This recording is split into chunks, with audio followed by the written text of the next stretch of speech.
For the thousands in attendance and the millions watching around the world, we are live and amplified. So let's get ready to podcast. Fire it up.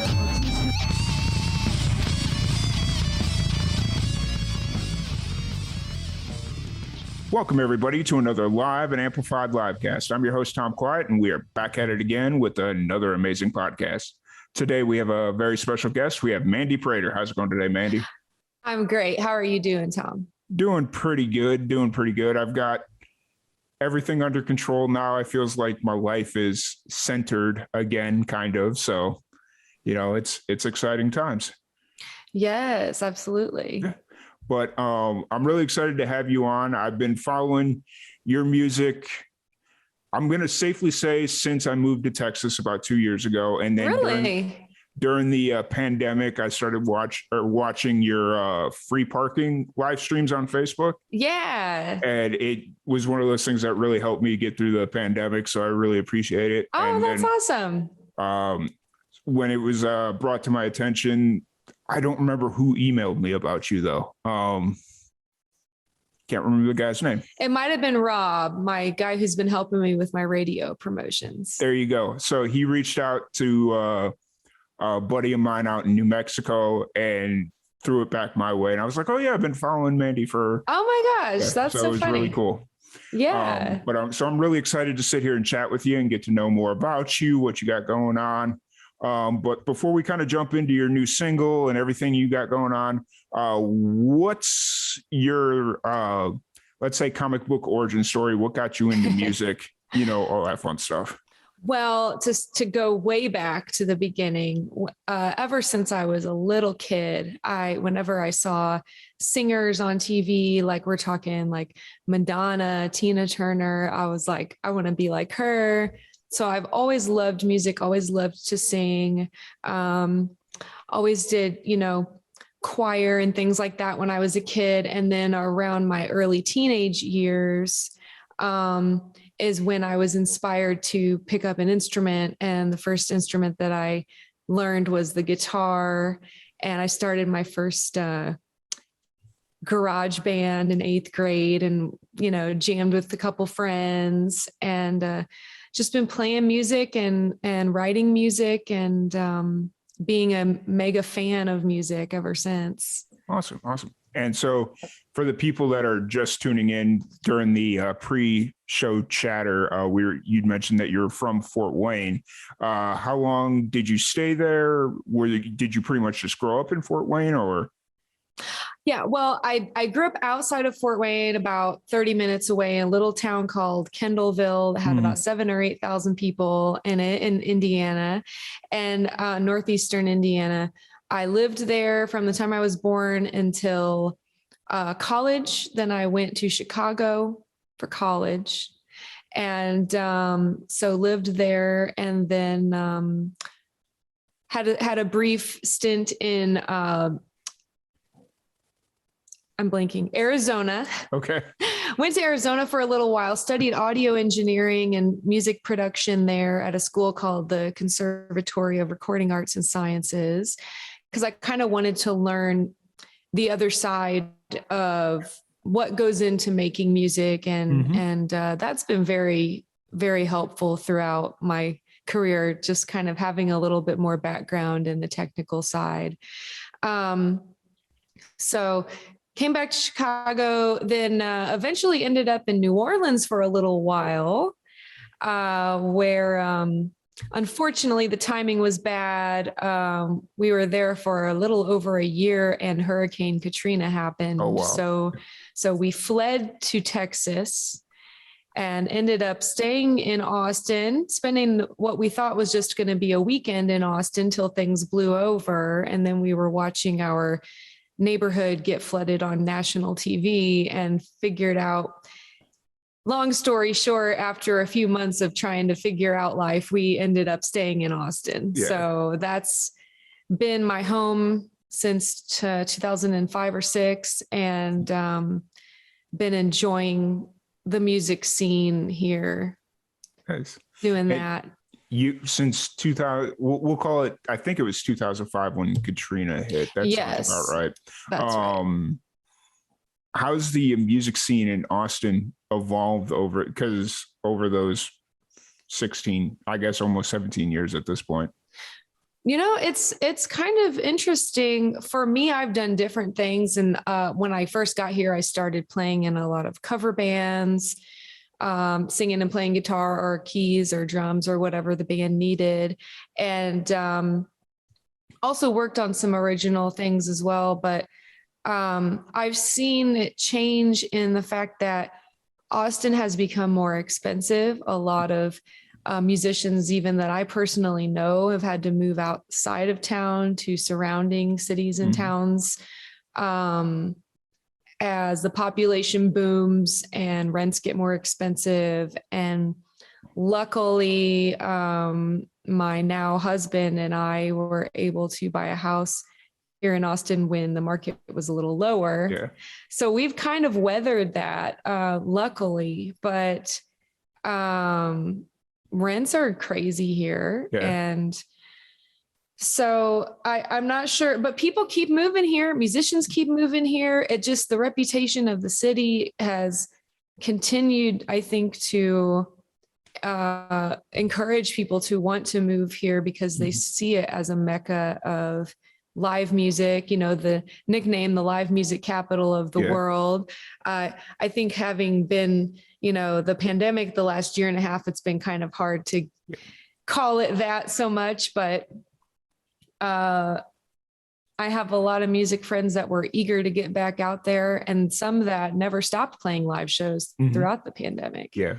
So that was always the interesting thing about Texas was, other than maybe a couple of months during the beginning part of the pandemic, it seemed like there was always live music just in Texas in general. Yeah. It's only for that like brief 2-month and a half, 2-month period where everything was literally legally shut down. And luckily for us in Texas, a lot of the year we can have music outside, and that helped. I've mainly been doing, as far as my solo live shows go, I've mainly been doing outside shows during this entire time. I've done some indoor shows, but you can do outside shows as long as it's not this past February. Yes.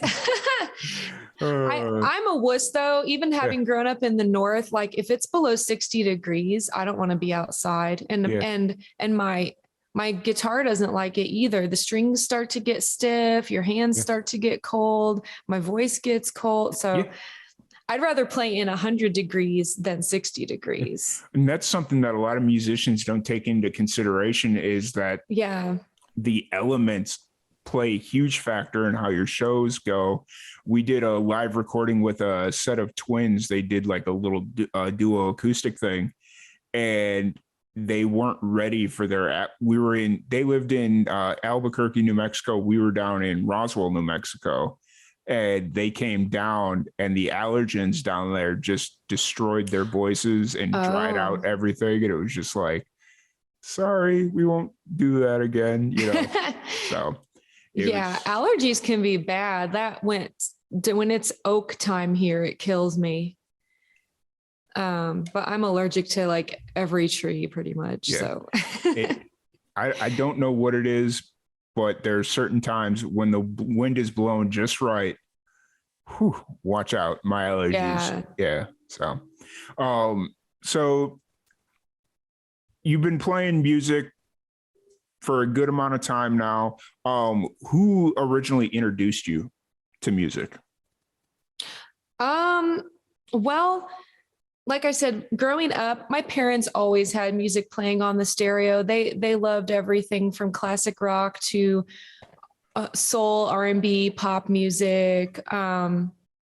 And also my grandparents were big music fans. So there was always music going in the background. And I was just always fascinated by it. I remember when I was maybe 3 or 4 years old, my dad would quiz me about who was coming on the radio. And I'd know it was, at the time he went by John Cougar or John Mellencamp. And it was just like part of our sort of environment as a family. Not that my family necessarily wanted me to pursue a career as a professional musician, but they always encouraged me with choir and bought me my first guitar, and which is this black one hanging up here behind the microphone. I was just going to ask if you still had your first guitar. So I got that for my 14th birthday, and played many a terrible, out of tune cover of grunge music on that as a middle schooler. But but inspirationally, Madonna, Whitney Houston, and then later Nirvana and Hole and Smashing Pumpkins and Red Hot Chili Peppers and Led Zeppelin and The Doors and Janis Joplin were some of my big favorites when I was like in my early teens learning music for the first time. Nice. When you were going through that process of learning music and learning how to play, do you remember the first song that spoke to you on a deeper level that made you like connect to music differently? Well, I know I very vividly remember Madonna's videos for Borderline and Like a Virgin. Mm-hmm. And I was like, oh, this is so cool.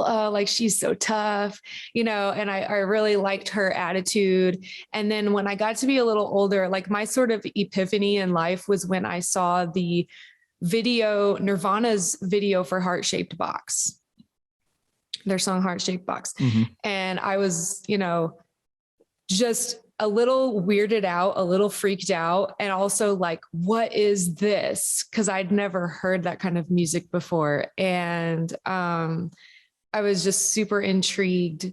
And I remember I got that CD and played it for some of my friends, and they were like, thought I was totally weird and thought the music was totally scary and weird.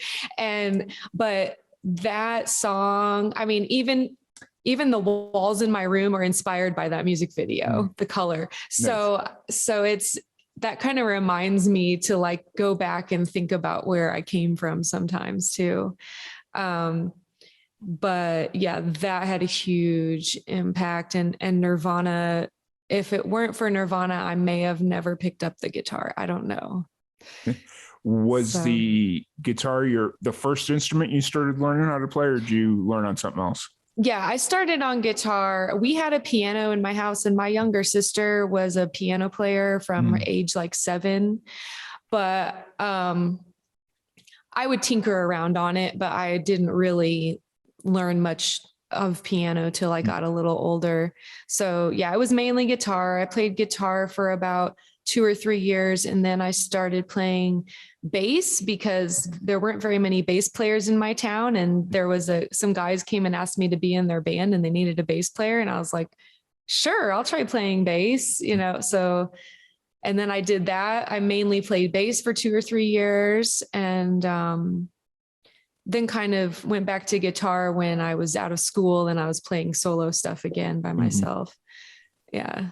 Gotcha. And so your early ons in music, you mentioned you're doing a lot of cover music of, we'll call it rock, just to generalize it a little bit and not get too into the weeds. Do you still see a point in your career where you want to get back into rock music, or do you kind of see yourself staying in this? I don't want to call it country music because that just feels weird, but because I definitely feel the elements of rock in your music. So do you kind of want to stay in the lane you're at, or do you see a point in time where you'll like change it up again? My philosophy on this particular song I just released, On the Outside, was I wrote the song during pandemic. Mm-hmm. It just kind of spoke to me. Like, I try to let the song tell me how it needs to sound. Okay. And in this particular case, I just felt like the song was telling me that it needed to be kind of a country rock tune. Okay. And, you know, we sent it out to different types of radio stations, and it seemed that the country stations were the ones that caught on to it and wanted to play it. So that kind of dictated to me, like, not necessarily my style going forward, but it did inform me as to whether voluntarily or involuntarily where that song was going to fit. And the country music, especially stations especially in Texas, but also in the surrounding region, have been really receptive and really kind and really supportive about the song. So, you know, it has made me consider other songs that I have that may be more in that lane. If maybe I want to, work on getting those out too, just to follow it up with something kind of similar.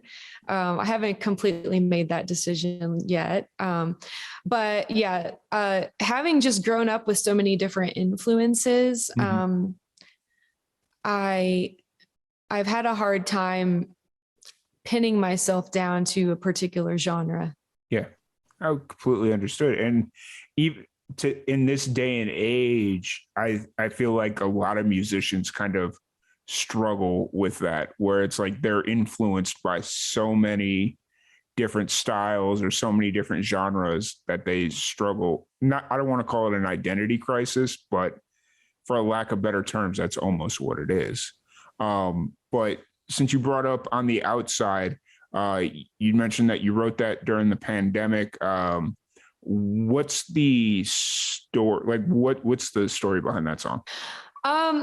Well, first of all, it was actually kind of an assignment. I was, for about 2 years, I was in this songwriting group, and we had to write a song every 2 weeks or we would get kicked out if we didn't turn it in by midnight on Tuesday night. So, but the guy who ran the song group would give us a prompt of some kind. And sometimes he'd give us 5 words and say, use these words, or use a color, or write a song about a town you've never been to, or just all kinds of different types of things. And I think that particular week, the prompt of the songwriting group was, you know, it was early pandemic. We are all stuck inside. It's lockdown.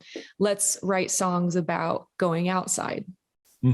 And so for me, it was kind of just a daydream about what would I do if it was just a normal day, and wanting to get outside, wanting to see people that I was missing because we were all just kind of locked away. And so that was kind of the story that the song told. Nice. You just reminded me, I have to release our Sunday song prompt tomorrow. I forgot It's Sunday. So do you already have an idea of what it's going to be? Oh, yes, I do. Cool. I'll give it a sneak peek right now, just so everybody has it that's listening. So the song prompt for tomorrow is write a song using the chord progression from your favorite song, but playing it backwards. Oh, that's interesting. It's very wordy, but it works, you know? Yeah. So that's a cool idea. That is it's some, you know, cause it was like, I've seen a lot of musicians over the last couple of weeks say that they've lost their creative fire and edge. And it's like, you know what, let's do something about that. And so now this is the second one we've done, and I'll just keep doing it every Sunday until people say, I think that's really cool. Have people shared their songs to you that they've created at all from that? Not yet. I'm hoping, like, as we start going, it'll happen. Like, we've had a few people say, oh, hey, I have a song that already matches that. Like, well, that's not that's cheating. That's not the point of the exercise. So right. Hopefully as the weeks kind of go on, because we don't put any firm deadlines or anything. It's just Yeah. like, hey, if you're looking for, if something sparks, cool. If not, cool. So, but back to On the Outside, little side tangent on that Yes. one. How early in the pandemic? You said it was pretty early during the pandemic that you started working on it. Yes, it was like, I believe it was written in March or early April when we were during lockdown. And then did you, since you have a audio engineer background, you record it yourself, or did you go to a studio? And I actually made a demo of it at the time just to share to my group, but then it was about a little over a year later, actually, before I actually recorded it. This past July and August, actually it was all July. We recorded it. A guy here in town named Justin Richard produced it for me, and also played some of the music, and we just the two of us recorded it together. And yeah, so it was kind of a small group project. Makes sense. And what's kind of the plan moving forward after On the Outside? Is it part of a bigger project, or is it just kind of staying in the singles realm? Like, what's kind of the thought in moving forward? I'm still kind of thinking about that. I do have some ideas for a couple more singles. Hopefully going to record those before the end of the year. They may or may not be included in a upcoming EP. I would like to take On the Outside and maybe a couple other upcoming songs and eventually put it onto an EP. Nice. And I've got another EP or two worth of music that I still need to record, depending on how many songs goes on each one. So, nice. Hey, that's so you spent a lot of the pandemic writing art. Is that fair to say? Yeah, the pandemic and about a year before that, I wrote, close to 50 songs while I was working in that songwriting group. Of course, some of them will never see the light of day, but a dozen or so of them were I liked enough that I've been playing them on my live streams and playing them in my live shows and stuff like that. So I've really appreciated that you've kept your live streams going, which is really cool. As I was prepping for this, I didn't realize that you were still live streaming, or that you were live streaming on Twitch. Because I was kind of missing the free parking, because I hadn't seen one pop up in a while. And then as I was looking through your YouTube, I was like, oh, I got to go to Twitch now. So, come join the party on Twitch. It is really fun over there. It's a whole different kind of vibe. Yeah. But I mean, not as far as my shows go so much, but the atmosphere, but it's a little more interactive. And there's some fun little perks and stuff that happen on there that are fun. I do still try to stream on Facebook sometimes, especially if I'm doing a live in-person show. I try to keep in touch with my Facebook audience that supported me so much through the early pandemic until I found Twitch. And then we kind of migrated over there. It's just set up a little more for the medium of live streaming than Facebook is. And so that's one thing I've noticed about Facebook is they don't seem to like when you play music or so. Like they have like the really weird copyright laws and stuff like that. Even if you own the music, they still just like, because it's all automated and all that stuff. And whereas Twitch, it seems like that, like, I mean, I'm sure it's an issue, but it's not as big of an issue. Yeah, I remember about a year ago, Facebook made this big announcement that anybody that was playing covers could have their page taken down, or would be muted, have their streams muted and stuff. And that kind of hurried my migration over to Twitch a little bit more. But Twitch has kind of had the same thing too. Like earlier this year, they warned everybody that if we had videos posted of past performances and it had copyrighted material, we could be liable for Yeah. Problems with Yeah. that. So that just led everybody to then post their prior streams on YouTube. Yeah, for sure. So it's kind of this like shell game where we're like, okay, where can we put our music and where can people listen to it? And sure. That's ultimately why because early on during the or not early on, like about this time last year, we did a dry run through for a radio show on Facebook where it was very much in the same vein of a radio format, but we're playing, obviously we're playing music, but then Facebook made that announcement and it was like, yeah, I'm not going to risk it anymore. So yeah. And then we ended up moving to an actual radio station, and happy birthday. So, yeah, that's really cool. But yeah, no, it's always interesting how social media helps and hinders the independent musician, which it is what it is. But I'm glad that Twitch seems to kind of starting to be that haven for musicians, because I've seen a lot of indie musicians going over to Twitch and they're doing like live streaming and like virtual concert. Yeah, I guess that's the word to use. And they're having a lot of success. So I'm glad Twitch is kind of owning that at this point. So yeah. How had you done or been live streaming before the pandemic, or is that something that just started during the pandemic? Yes, I had started a series, my free parking series that you watch. My first free parking episode was in June of 2019. Okay.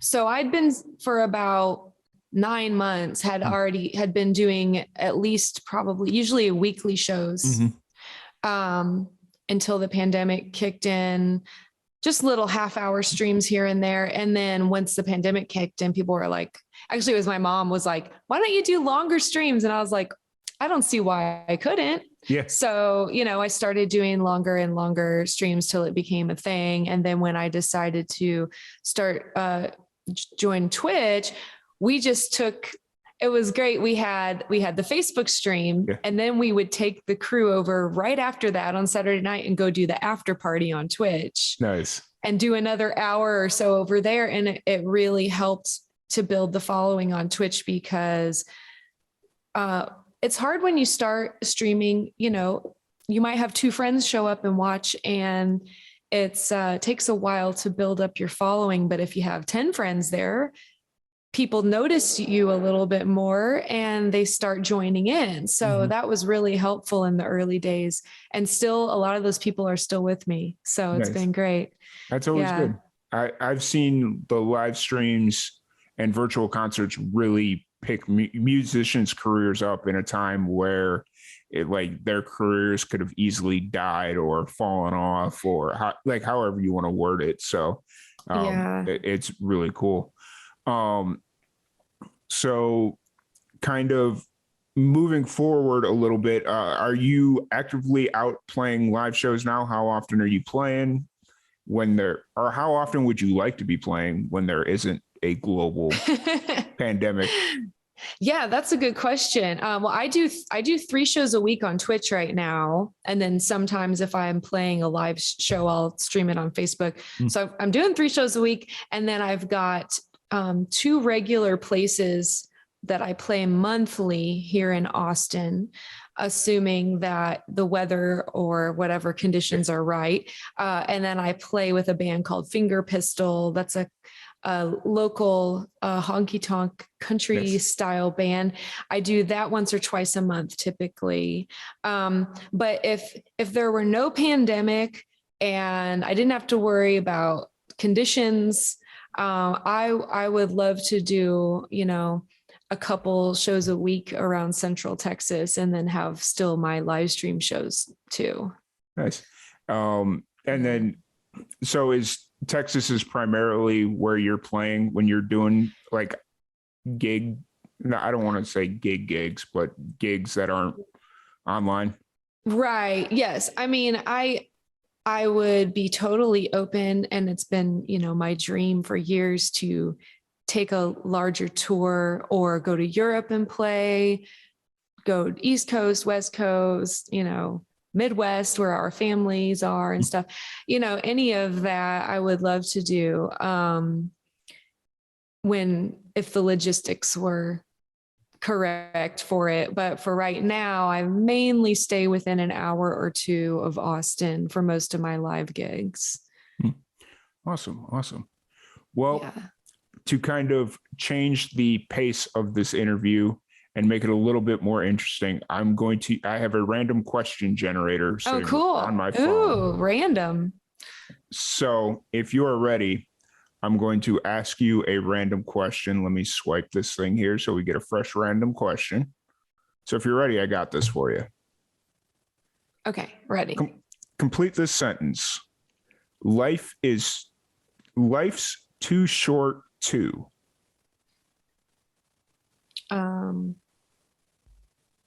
Wait for permission.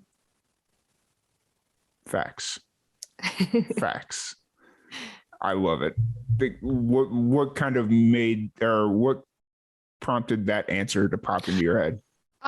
There's been times in my life where I was waiting for permission to do anything, like be an independent musician, try to do this as my job, to go out on my own and do solo shows, even though I was in a band, or to write my own music or anything like that. And, sometimes we hold ourselves back to make other people happy, or to not, make someone else feel insecure or whatever it is. And, I think for me, I'm trying to, get over that idea a little bit. Gotcha. Yeah. And then just kind of taking a step outside of music, what are some of your hobbies? What do you do to kind of get away when Mandy needs some away time from life? Yeah. Well, if I'm being healthy about it, I would say going hiking. I like to dance. I enjoy traveling when conditions allow. And, also just anything like watching movies, Netflix, that kind of stuff, series on TV, nice. Like murder mysteries, whatever. Okay. You struck on something that I love to watch, murder mysteries. What's a good one you've watched recently? Oh, well, we just watched this one. It's actually, I think it was from like Denmark or something, called The Chestnut Man on Netflix. And it was just kind of a scary, I think it might have been based on a true story. I don't remember, but I also like the real ones. Like, have you ever seen that series called Mindhunter?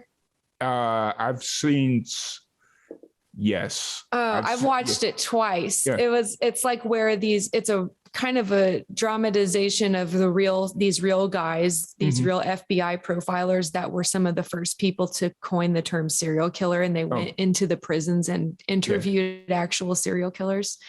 Like, that was pretty interesting. Nice. I actually just got done watching. I like watching the murder documentary stuff as well. Yeah. Like the serial killer. I just got done watching the John Wayne Gacy series on Peacock, I think it's on. Yeah. Cool. I don't think I've seen that one. It's bizarre. Like, it is really weird. They take an old interview with John Wayne Gacy from probably the mid 90s or so. Oh. And yeah, it's really bizarre, but it's really interesting as well. I don't know why I like it, but I do. But no, that's really cool. And then I have to ask, because you made a distinction, if you're being unhealthy about it. Well, I guess less healthy, I would say, is the sitting and watching TV Okay. or, happy hour Yeah. drinks, whatever. But yeah, guilty pleasures, I guess. Gotcha. I had to ask because you made a distinction. So I had to ask. Yeah. So, no, that's awesome. And then as far as, plans moving forward, we talked a little bit about, your 3 shows a week that you do on Twitch. Do you have any big shows coming up, in Austin or the surrounding areas? Let me think. I guess if I did, I would. Oh, I just booked a show at Cactus Cafe, which is kind of a famous venue here in Austin on the UT campus. Nice. I'll be playing there February 18th, which is a Friday. So I'm really excited about that. They've had over the years, some very iconic people play there, from anybody from Lyle Lovett to Brandy Carlisle. Nice. So I'm excited just to be able to play on the same stage as some of those people in the past. So that's going to be pretty cool. That's awesome. I need to get down to Austin and actually visit it. I've been to Georgetown, but that's about it. Oh, you haven't been to Austin yet, really? No, I haven't been. Because when I moved here in October 2019. Oh, okay. And, end of the year, you got Thanksgiving, you got Christmas, all that stuff. So I didn't really have any time to do anything then. Yeah. And then beginning of the year is normally our really busy time for Live and Amplified. So it was just kind of like, okay, I'll get there in the springtime. And then the pandemic hit. Yeah. I just haven't been able to get down there since then. So yeah. But hopefully someday soon. I hear so many great things. It's weird to say, during the pandemic, I've met so many people in Austin, but I've never actually been to Austin. So it's kind of funny. But I'm really excited about the first chance I get to come down there and see what the music scene's really about. So, yes, absolutely. Awesome. Well, I don't want to take too much more of your time because it is Saturday night, even though we're in the middle of a pandemic. It's always a fun time. This is my show night for me. I go on Twitch at 10 p.m. So okay, that explains why you'd asked to do it before 9:30. Right. Yeah. I will have to catch your Twitch stream. What songs are you going to be playing? Have you worked out the set list yet, or is it more? It's usually all request, pretty much. Okay. I have about 200 songs that people can choose from. You just follow the link and click a button and you can pick any song on my list. But I have a special thing that happens sometimes where people earn channel points in my stream by their time viewing. Yeah. And then they can redeem those points and make their own set list. So one of our regular viewers has given me a set list of 10 songs that he chose that I will be playing the first hour of the show. So that's always really fun. Awesome. So you said there's 200 songs. I'm assuming it's a mix of originals and covers. Correct. Yes. What's your favorite cover song to perform? Oh, my favorite cover song. That's hard because I really have a lot that I really love. Or which one? Let me rephrase it to make it a little bit more of an interesting answer for yourself. Which cover song do you find to be the most challenging every time you perform it? Ooh. Challenging, I would say sometimes I do Rolling in the Deep by Adele. That one's pretty challenging from a vocal standpoint. Okay. I was going to ask, was it on a vocal standpoint? Because I also do a cover of In Your Eyes by Peter Gabriel. That one's a little more challenging from a musical standpoint. Yeah. So yeah, I'm always trying to up my game. I've started adding in a live looping with a looping pedal and stuff. Yeah. So that's always fun. Nice. How's that learning curve been for you, bringing in the? It was hard at first. Yeah. It's not easy. It's like adding a new instrument that you're playing at the same time. So, but it's really fun, and it adds multiple layers of percussion background, and I can add vocal harmonies and turn them on and off and stuff. So it really can add a lot to the show. Yeah, for sure. For sure. You know, Yeah. it's one of those things where it's like, I'd much rather have a musician play with a looper, because at least there's a element of liveliness to it. Whereas sometimes musicians, they'll just play a backing track and it's like, nah, that's not really the same. Yeah, So, it's not the same. And sometimes it's okay, but sometimes, especially if you just kind of like turn on your keyboard and put on like a generic like drum beat or something, yeah. it can get a little monotonous after a while. Yeah, for sure. For sure. Yeah. And then one thing before I let you go, because I forgot to ask it while we were talking about your song. As far as your creative process goes, this is something that's always very fascinating to me. When you're sitting down to write a song, or just going into a writing session in general, what is kind of your creative process?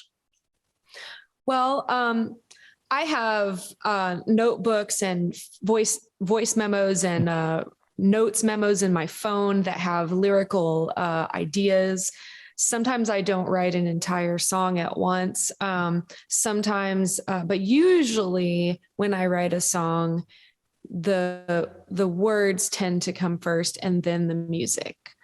If I get a musical idea that doesn't have words to it, I might kind of let it sit and think about what's the feel of the song saying to me and what kind of words would fit. But a lot of times I'll also go back through my notes and my notebooks and find a couple verses or a chorus or a hook idea and try to build, kind of put the two elements together.